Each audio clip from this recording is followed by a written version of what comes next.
పార్టీని కలిసి మాదిగ సంఘాలు, మాల సంఘాలు, అనేక సంఘాలు తెలంగాణ నుంచి ఎక్కడెక్కడ అన్న అభిమానులు కూడా అన్నకి మద్దతుగా ధైర్యాన్ని నింపి రాష్ట్ర ప్రభుత్వం అడిగితే ఈ రాష్ట్రంలో ఉన్నటువంటి 29 మంది ఎమ్మెల్యేల్లో తెలుగుదేశం పార్టీలో ఉన్నటువంటి ఏ ఒక్క మాదిగ ఎమ్మెల్యే పార్టీ నుంచి వచ్చి అందుకే భరోసా ఇచ్చినటువంటి ఏ ఎమ్మెల్యే లేడు, ఏ మంత్రి లేడు, ఏ ఎంపీ కూడా లేదని కూడా తెలియజేస్తున్నా. ఈ రోజుకి హోంమంత్రి గారు పెద్దలు చెప్పినట్టు ఈ రాష్ట్రానికి దళిత బిడ్డ హోంమంత్రి అయితే మా సమస్యలు పోతాయనుకున్నాం. మా సమస్యలు పోవడం కాదు, సమస్యలు అప్పటికంటే ఇప్పటికీ ఇంకా ఎక్కువ ప్రాణాలు పోతాయని కూడా తెలియజేస్తున్నా. హోంమంత్రి గారు ఈ 19 కేసుల్లో మాట్లాడాల, కానీ పోరాటం చేశాం. ఆ 19 కేసులు కూడా ఈ నాయకుడు మాతో పాటు మమ్మల్ని కల్పించిన నాయకుడు. ఈ రోజు ఈ బిడ్డ, ఈ దళిత నాయకుడి బిడ్డ అపస్వామి తెలియని వ్యక్తి ఎప్పుడో 10 సంవత్సరాల క్రితం రౌడీ షీట్ ఓపెన్ చేస్తే ఈ రోజుకి రౌడీ షీట్ ఉంది, అక్రమాలు పాల్పడుతున్నటువంటి అతని మీద అబద్ధం నిందవేస్తున్నటువంటి అధికారులకు చెబుతున్నాం.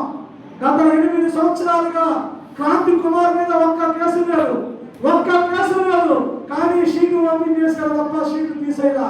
ఏ రోజు కూడా తన తండ్రి దగ్గరికి వచ్చి నన్ను ఇబ్బంది పెడుతున్నారని చెప్పడా, తన బాధల్ని దుఃఖాన్ని 3 నెలలుగా ఒక సిఐ అరాచకంగా పెట్టని చిత్రహింసలు చేసి అక్రమైనటువంటి డబ్బులు వచ్చేటువంటి కొన్ని అక్రమాలకు పాల్పడమంటే పడలేదు. కాబట్టి ఈ రోజు ఆ బిడ్డ మన ముందు నెలలు కూడా గుర్తుపెట్టుకోండి. నిజాతి పరుడుగా తన తండ్రికి ఒక మాట చెప్పుంటే ఆ తండ్రి ఎక్కడికో పోరాటం చేసిన వ్యక్తి రాష్ట్రం మొత్తంలో కలిగించి ఆ బిడ్డ ప్రాణాలు కాపాడుకునేవారు. కానీ ఒక్క సిఐ ఒక్కడ వల్ల ఇది సాధ్యపడదా? ఆ రోజు జరిగిన సంఘటన మీరందరికీ తెలియాలి.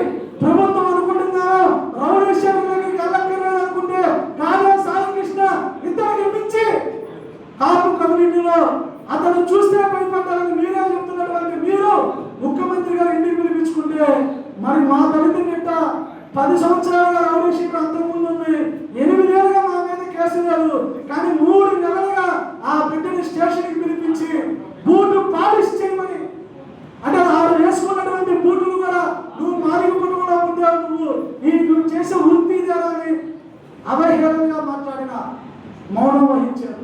తనని కొడుతున్నా మౌనం వహించాడు.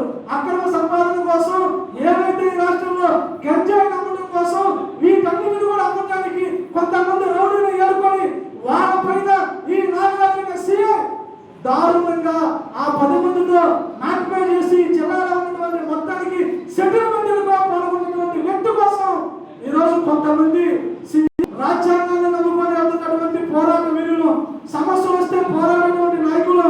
కానీ మా బిడ్డ ఈ రోజు చనిపోయి అక్రమంగా సీఐ వారు చనిపోతే సీఐ పైన ఉన్నటువంటి అధికారులు ఎవరున్నా సరే సీఐ కింద ఇంటికి వచ్చినటువంటి కానిస్టేబుల్ మీద కూడా హత్యా కేసు కింద పెట్టి ఇప్పుడు ఉన్నటువంటి గాదే సాయి కృష్ణ కేసులో జైల్లో ఉన్నాడు.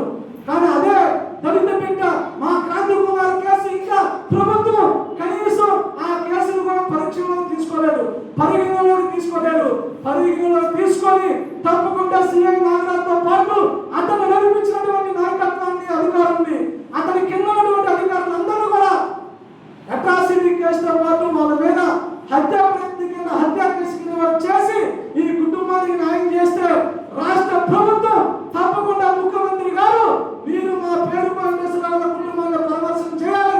ఎందుకంటే యావత్ మాదిగ జాతి బిడ్డ ఆత్మగౌరవం కోసం చేస్తున్నటువంటి పోరాటాలను గుర్తించుకోవాలని తెలియజేస్తున్నా. అదేవిధంగా ఇప్పుడు నిబంధనలు కలిగినటువంటి వ్యక్తి ఎదిరించలేక తన ప్రాణాలు కోల్పోయిన అందరూ తెలియాలని ఉద్దేశంతో చెప్పానమ్మా. ఇప్పుడు ఈ కార్యక్రమాన్ని ఉద్దేశించి